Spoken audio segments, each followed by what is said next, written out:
Hello my beautiful souls, welcome back to my channel. Please like, share and subscribe my channel. Thank you.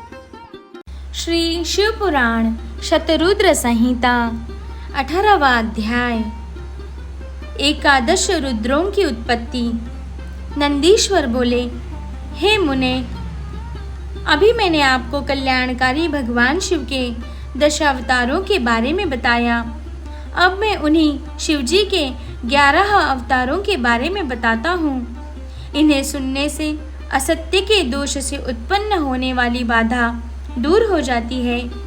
पूर्व समय में एक बार देवराज इंद्र अपनी नगरी अमरावती को छोड़कर चले गए। यह देखकर उनके पिता कश्यप ऋषि को बहुत दुख पहुंचा। मुनि कश्यप भगवान शिव के परम भक्त थे। उन्होंने इंद्र को बहुत समझाया और स्वयं काशी नगरी आ गए।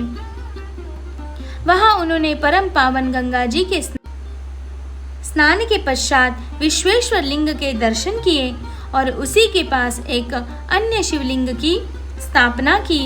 उस शिवलिंग की स्थापना कश्यप मुनि ने देवताओं के हितों के लिए की थी। फिर वे उस शिवलिंग की नित्य विधि पूर्वक पूजा अर्चना करने लगे और तपस्या में लीन रहने लगे। इस प्रकार दिन बीतते गए।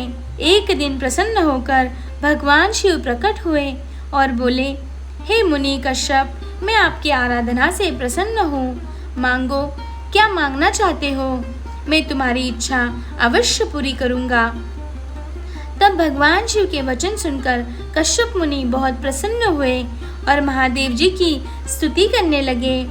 फिर बोले, हे भगवान, मैं अपने पुत्र के दुख से बहुत दुखी हूँ। आप मेरे पुत्र का दुख दूर कीजिए। आप मेरे घर में मेरे पुत्र के रूप में उत्पन्न होकर मुझे सुख प्रदान कीजिए। कश्यप मुनि के वर को सुनकर शिवजी ने तथास्तु कहा और वहां से अंतर्धान हो गए। तब कश्यप मुनि भी प्रसन्नतापूर्वक अपने घर वापस आ गए।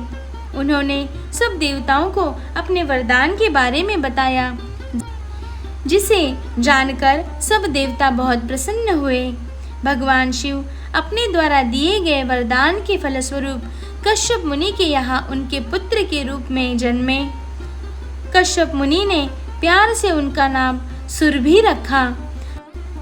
सुरभि के जन्म पर बड़ा उत्सव हुआ। सभी देवताओं ने प्रसन्न होकर फूल बरसाए।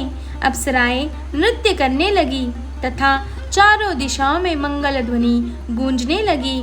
देवताओं ने कश्यप मुनि को बहुत बहुत बधाई दी।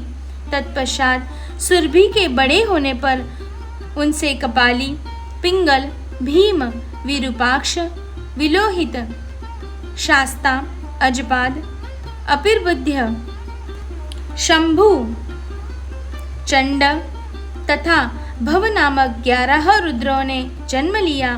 इन 11 रुद्रों ने देवताओं की रक्षा करने तथा उनका हित करने हेतु अनेकों असुरों का वध किया। फिर उन्होंने अपने द्वारा अधिकृत किया स्वर्ग का राज्य वापस ले लिया और उस पर फिर से देवराज इंद्र का राज्य हो गया। ये 11 रुद्र आज भी देवताओं की रक्षा करने के लिए स्वर्ग में विराजमान रहते हैं।